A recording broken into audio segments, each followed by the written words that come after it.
Monday, the 14th of August. Welcome everyone. I am Bosun Omofaye. This is your Frontier Opening Bell with the team. Let me start with the lady in the house, Agnes Gitao, who is a partner at GBS Africa and Head International Relations of Frontier Africa Reports. Good morning, Agnes. It's good to see you from London. Good morning, Boston. Good morning, everyone. Hope you guys are not too. I'm gender sensitive this morning. Ali Kansachu, who is the CEO and founder at Rich Frontiers Management. Good morning. Morning, Boston. Good to see you. Luke, thank you so much. Good morning, Boston. Thanks for having me today.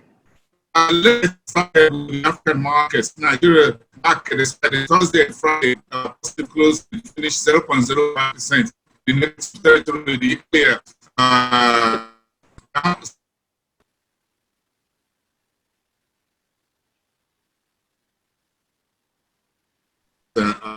0.17% negative. The Kenyan market was roaring 1.15%, South Africa 0.24%, and the Egyptian market 0.2% in the green. That was on Sunday. So what's the Kenya big story is about the country's debt size and what the GDP revision is for this biggest economy east of the African continent. Meantime, the cabinet in Kenya has okayed a new credit guarantee scheme for medium and small enterprises. Malawi says its economy will expand 4.5% in 2021. And a very big story over the weekend, Tanzania and Uganda put pen to paper, inspected the takeoff of this $3.5 billion East Africa crude oil pipeline. It looks like a lot of business is taking place on the East Coast. Let me allow Agnes to weigh in on this very quickly first. Thank you, Boston. Good morning, Boston. Thank you very much. The debt conversation on Kenya, I think it's ongoing. I hope you can hear me. Yes. You can. At 66% of the national GDP, it's quite scary. But I listened last week to the central bank deputy governor saying that it is still manageable, and also clarifying that 47% of Kenya's debt is owned by Kenyans, and only 52% of that is owned by foreigners. Sort of saying, look, yes, Kenya has to borrow, and every country has to borrow to be able to finance the huge projects, infrastructure projects that are ongoing. But of course, the conversation of how do you is this money being utilized for the project that is meant to? So that's an ongoing conversation in Kenya. I don't think we should be very worried at 66%, but I'm keen to hear what Ali's view is on this. I think we still have very good credit rating. It's still a market that people want to invest in, but this will obviously depend on how we continue to manage this debt, and also reassuring investors that this money actually goes to the purpose that it's meant for. Ali. Just to speak to what Agnes was mentioning, obviously there was a very big debate actually over the weekend about the whole debt profile on social media. Agnes, I saw that you did it as well. I think the concern people have, and this was the Treasury which actually for the first time was warning about the debt profile. This is the first time they've stepped into the debate, and that's what triggered all this conversation. But the issue is really about servicing the debt. I think debt to GDP ratio of 66% is actually not too bad in the context of where most of the globe is today. But the issue is whether we have sufficient earnings to service the interest payments that are coming due. And the IMF had already spoken about that and were concerned about that. Look, this debate is ongoing. Kenya's debt, particularly in the Eurobond market, has been trading reasonably well, and the markets don't seem to be penalizing Kenya at the moment, which is a positive signal, which I think Agnes was referencing as well. Your last headline, Barson, was about the oil pipeline. There was a lot of fanfare over the weekend. President Museveni was in Tanzania. Interestingly, his entourage were all wearing masks. The Tanzanians were not. I thought that was quite interesting when you saw it visually. But this is the pipeline wars, and it essentially looks like President Magufuli has wrestled the pipeline away from Kenya. There was a sense that, Kenya was proposing a pipeline which would end in Lamu, the Tanzanian pipelines ending in Tanga. And I think round one has gone to Magufuli in this case, who of course was the infrastructure minister before he became president, and therefore has a sharp understanding of infrastructure projects, in my view. So significant geopolitical development, I think, on that score. Great from both of you, Agnes and Ali. Let's talk about West African news headlines very quickly. I'm going to ask Luke whether he thinks Nigeria should keep one permanent eye on what Tanzania and Uganda is doing as far as oil and gas within that space, with Mozambique not too far from there with the LNG project. Nigeria's Vice President, Professor Yemi Osinbajo, spoke at the weekend on the need why Africa needs to unite behind the EFCFTA and not some countries, without mentioning names, going behind the EFCFTA to knock together some bilateral trade deals. Obviously was referring to perhaps what Kenya is doing with Washington, and of course the deal which France is trying to get together with the UEMOA in West Africa over the single currency deal. Meantime, Nigeria releases a new monetary credit foreign exchange trade policy framework for 2021.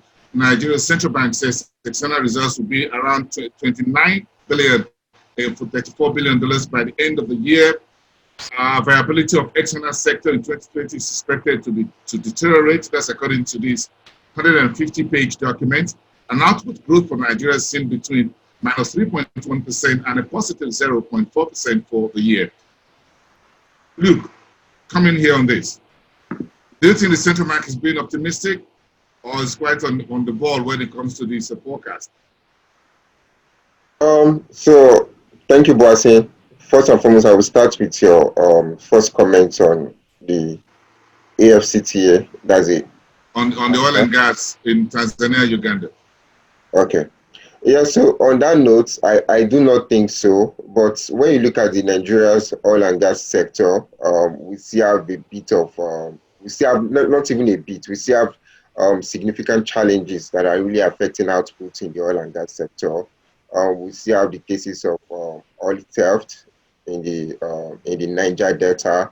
If you look at the monthly NNPC market reports, you realize that over 2,000 cases were reported in the last 12 months. So these are still major challenges impacting outputs in the oil and gas sector.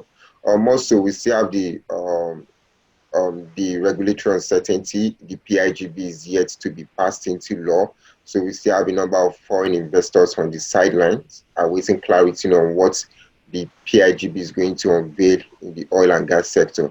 So due to these reasons, we might see oil and gas output still remaining relatively below potential. Then these African countries you mentioned, I mean, for some of them, they're actually taking the right steps in terms of looking at how they can diversify their economy. We've seen Angola being beaten significantly. We've seen the economy on a downtrend, and they are looking at other ways they can diversify the economy.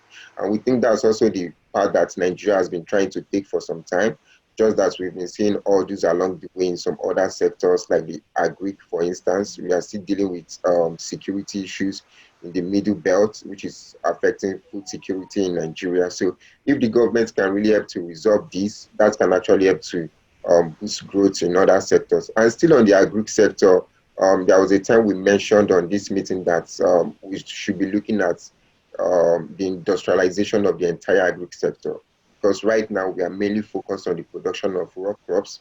We don't actually refine these raw materials. Like a typical example would be Nigeria is one of the major producers of cocoa, but we are still a major importer of chocolates. So that's something we should also be looking to as well. Thank you.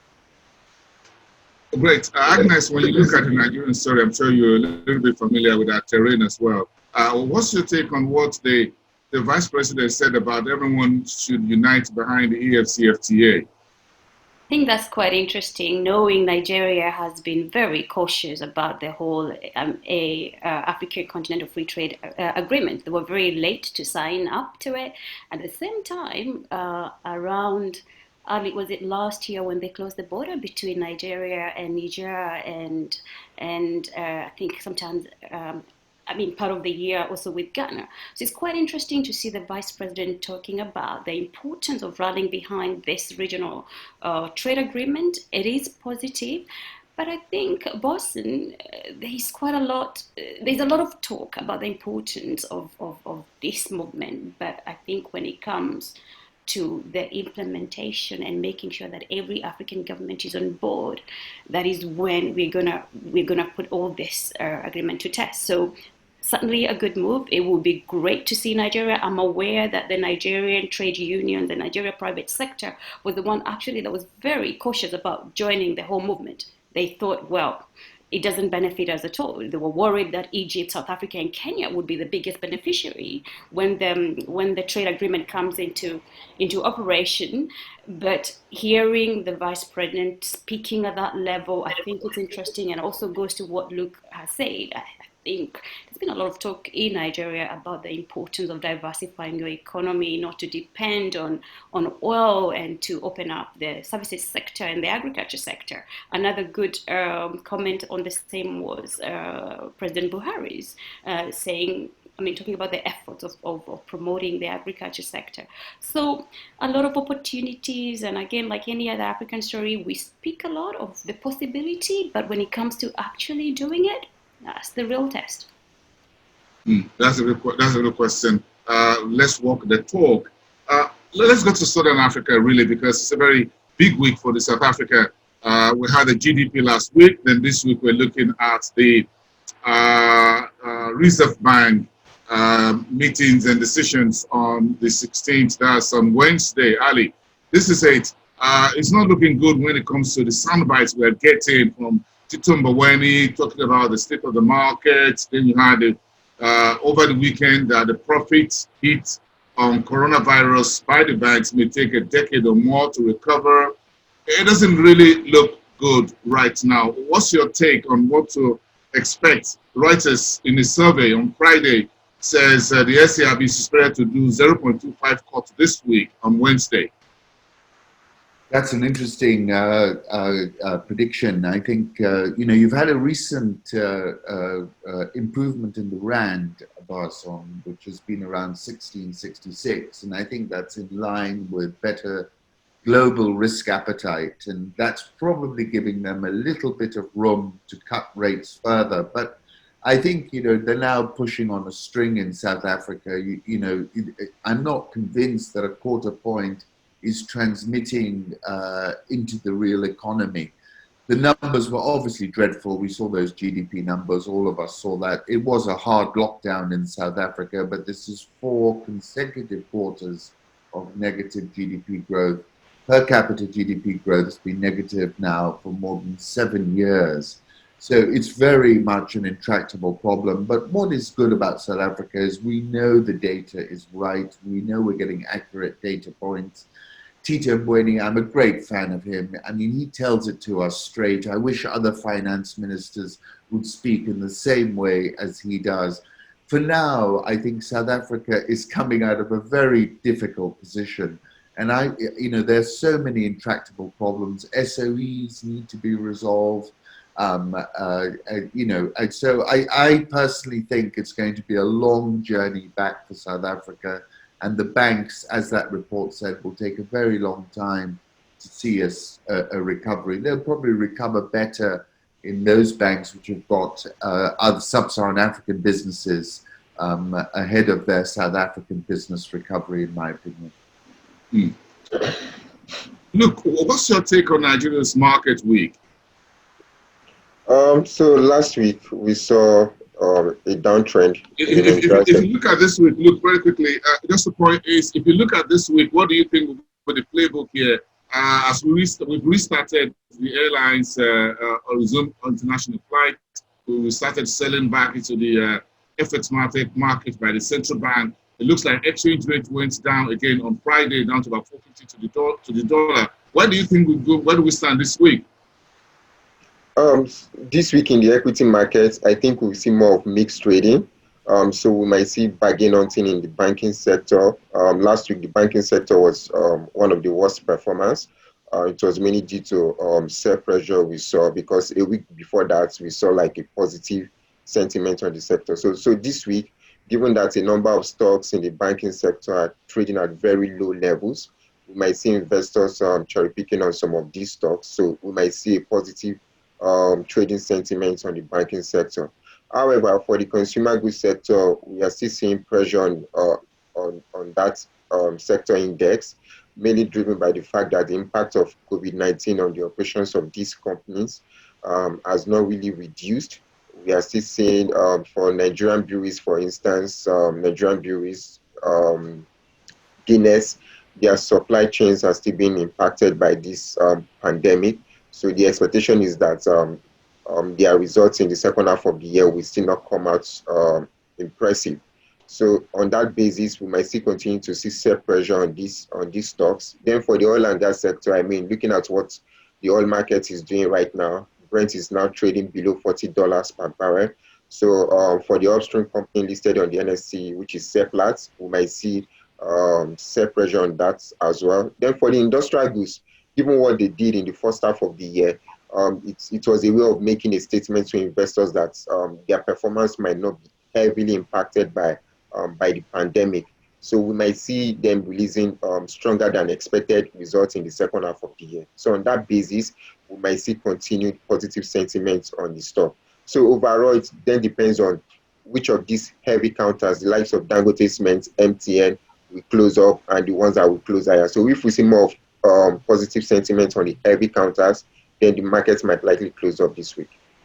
Interesting. Agnes, just one quick part of the East Africa story about the new credit guarantee scheme for medium and small enterprises in Kenya. What's your take on this? The World Bank promised $2 billion direct funding to SMEs in Kenya. Then we saw that the Kenyatta administration also brought some billions of shillings for the SMEs. Do you think this is the way to go? Absolutely. Access to finance has been one of the biggest challenges for business, not just in Kenya, but across the sub-Saharan Africa. So we've seen a commitment by Kenyatta's administration early on, from the time, I think for the last the last 5 years, is really focused on empowering businesses, empowering particularly the SMEs who can barely access finance. So yes, it's certainly a good move. It is just going to be, it's what Kenya needs to revive the economy. Remember, these SMEs need to be able to pay their workers, buy products. So certainly a good move, and it's a conversation that has been ongoing. So I wouldn't say this is I'm not sure what, Ali, you think, but this is something I think that has been in the heart of this administration, empowering SMEs. And I think if there's one good thing that Kenyatta's administration has done, is really trying to bring everybody on board, making sure that, efforts to try and get these businesses, because obviously government does not employ people. He promised to create 1 million jobs. These jobs will come from the SME and the MSE sectors. So certainly a good move. I do hope that we can actually be able to find opportunities for them to access finance. Yeah. Yes, the MSMEs in Kenya, Ali, I'm sure the banks will be involved in the distribution of these funds, really, because when you talk about credit guarantee scheme, it involves the central bank and the commercial banks. Then when you look at the nature of banks in Kenya, with very huge circle, which are the cooperative societies and what have you, do you think this will be able to drill down with the kind of GDP revision that the Kenyan economy will come back at least some sort year into next year? So, just to confirm what Agnes is saying, this has been a big effort from the government over a number of years, and actually they've had some notable successes in terms of financial inclusion. And obviously, I think, this is a rather clever idea to add liquidity. The issue will be for the SME sector is the state of the economy. Obviously, you need to be you need to have a vibrant economy for people to be drawing down on credit, and but this is one of the instruments that should invigorate the economy onto the recovery path. We've seen several different efforts of a similar nature, but this seems to be qualitatively and quantitatively of a different degree. So I think we all welcome it. And the proof will be in the implementation, as Agnes mentioned. Mm. Well, I guess we can use a bit more of this in Nigeria as well, with what the government is trying to do with the MSMEs. Let's just hope it can quickly get this money down to the bottom of the pyramid where most of these SMEs are based, and fix some of the infrastructure challenges, in particular electricity here. But let's take a final look at the North African market. And Ali, you're going to talk about a bit about this, because it looks like the Egyptians have found a very big romance with the Europeans. Look at the EBRD unveiling a new economic recovery plan with Egypt 2021 to 2025. That's quite fantastic. It looks like last week they got some millions of dollars from the European Investment Bank, the EIB, and it looks like the Europeans are just funneling this money to the North Africa and it's not hitting down to West Africa. I don't know what Agnes thinks. It looks like Egypt is just warehousing the entire money coming through from that region.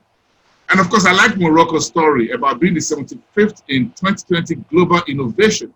That's quite good for this country as well in North Africa. Ali, quickly. So, we've spoken about Egypt's ability to navigate the international multilateral institutions. I mean, they're the darling of the IMF. President Sisi, whatever you might think of his politics, understands economics and finance and how the world works in that respect. EBRD, which was originally set up primarily to support the accession of Eastern European countries, has been looking for a new mandate, I think. And President Sisi has popped his head above the parapet and said, here I am. And I think that ties in with the whole Mediterranean story, the geopolitics of the entire Mediterranean economy, the importance of that to Europe as well. And this alignment with the EBRD is, I must admit, typical of the subtlety of the Egyptian bureaucracy and government, which is highly sophisticated.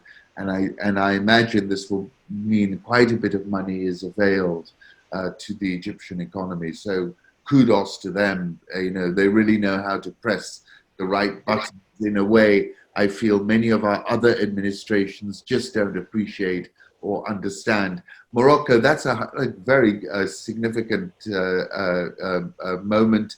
They are innovative. They've been very innovative for a while. I was reading about a description of it being the gateway between Africa and Europe. They're very well positioned, I think. And, that's one country I think we should all be keeping an eye on. Thank you. Quick one, Luke. We had the Nigerian government announce an Agenda 2050 last week. What's your take on this when you see countries such as Egypt also coming up with a very strong economic progress plan and having a handshake across borders? So for me, really, given my experience so far as a typical Nigerian, I do not think we have any issues with the government coming up with this agenda 2050, 2040. I mean, before now, 20 years ago, we had the agenda of 2020, but where are we now? This is 2020. So there is really no problem with coming up with these different frameworks. The major question is, are we going to implement whatever we are coming up with? That has always been the biggest question. In terms of liberalizing the market, the downstream segments of the oil and gas sector, the power industry, what have we really achieved so far? Since the power industry was privatized in 2013, we are still dealing with liquidity challenges, the DISCOs not getting paid by consumers, and in turn, the DISCOs not paying what they ought to pay to the end bed. So we are still dealing with these challenges. So I think it's high time the government came up with measures that we can actually use to resolve some of these challenges. For the oil and gas sector, I mentioned earlier that we are still dealing with the situation of legal uncertainty. We don't know what PIGB will unfold for investors, so investors are still on the sidelines. And looking at the oil and gas industry alone, oil output in Nigeria is still at 2 million barrels per day. That's what it has been over the past 10 years. So what does that mean? Investors are not coming into the country, and for the ones that are here, they are not really happy with what they've been facing so far. When the government raised royalty charges last year, a number of them said they are going to reduce their footprint in Nigeria. They need to exit the country. So these are issues that the government actually needs to address. Then you look at the power industry. At the moment, we still produce about 4,000 megawatts compared to South Africa, where output is about 55,000 megawatts. And what's our population compared to that of South Africa? Our population is almost 4 times what South Africa's population is. Then look at power output per capita. Is nowhere near what South Africa is doing. So the government also needs to address that.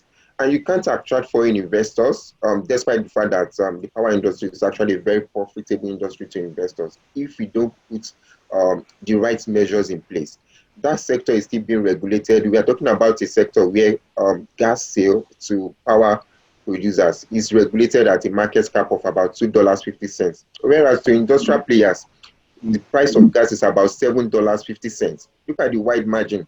So how is that going to be profitable to power producers? So that's also something the government needs to look into. Of course, we are going to face that short-term burden on the masses, but it's a move for the greater good, and that's what the government should be looking into. So if we can actually develop these key sectors, we will see tremendous growth in the Nigerian economy. I'm not just talking about tremendous growth. I'm talking about sustainable long-term growth, because these are developments that can actually help to support employment opportunities in the country, and we see improvements in the standard of living.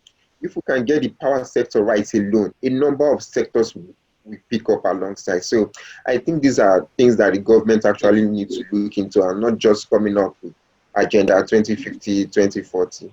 Thank you. Look, thank you so much, Ali and Agnes. I'm sure you understand how Luke, his sentiments are this morning. He's ready to fire on and on and on, considering so much economic plans. But the reality is the speed to have the execution. Like Ali always say, you need to hit the ground running. Right now in 2020, we have about 3 or 4 overlapping economic policies on ground, and yet we don't seem to have a hand on which of them actually is taking us further. Well, we have the Vision 2020, the ERGP, the Economic Sustainability Plan, and the new Agenda 2050. So it looks like we have 4 documents on the table, and we're trying to figure out how to do it. A final word for 30 seconds from you, Agnes. Well, I think you're truly an African country. If you look around you, everybody has an agenda 20-something. I think it's also up to citizens to try and hold them accountable and say, okay, so before we introduce this to the agenda, what needs to do? But interesting take from everybody. I really like my debut on Frontier. Thank you for the invitation. But thank you very much.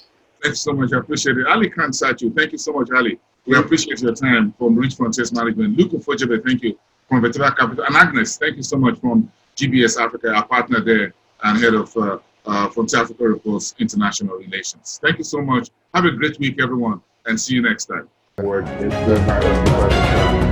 so much the obvious inability of the country to generate effects on a sustainable and steady basis is the background to the entire conundrum where we found ourselves. Not necessarily much of the central bank, I think. I think it's more of you can't spend what you don't have. You can't give what you don't have. So if the economy is not generating FX inflows, how do we get it in? Our main revenue source for FX is oil, and we know where we are on that. Exports is anything to write home about. So, and our FDI is also been trending down to almost zero on a quarter-on-quarter basis. Quite a very tough time, but let's see how it all goes as we move on. Ayodeji Ebo at Afrinvest Securities, thank you so much for your time this morning. We appreciate it. It's a business time for everyone. Thank you so much. Uche Namin is from Blue FX Nigeria, the managing partner. Thank you so much, both of you, and to Ali Kansachi, who was with us a bit earlier on the show as well. Thank you so much. Enjoy your Thursday. We'll see you again tomorrow. Bye for now.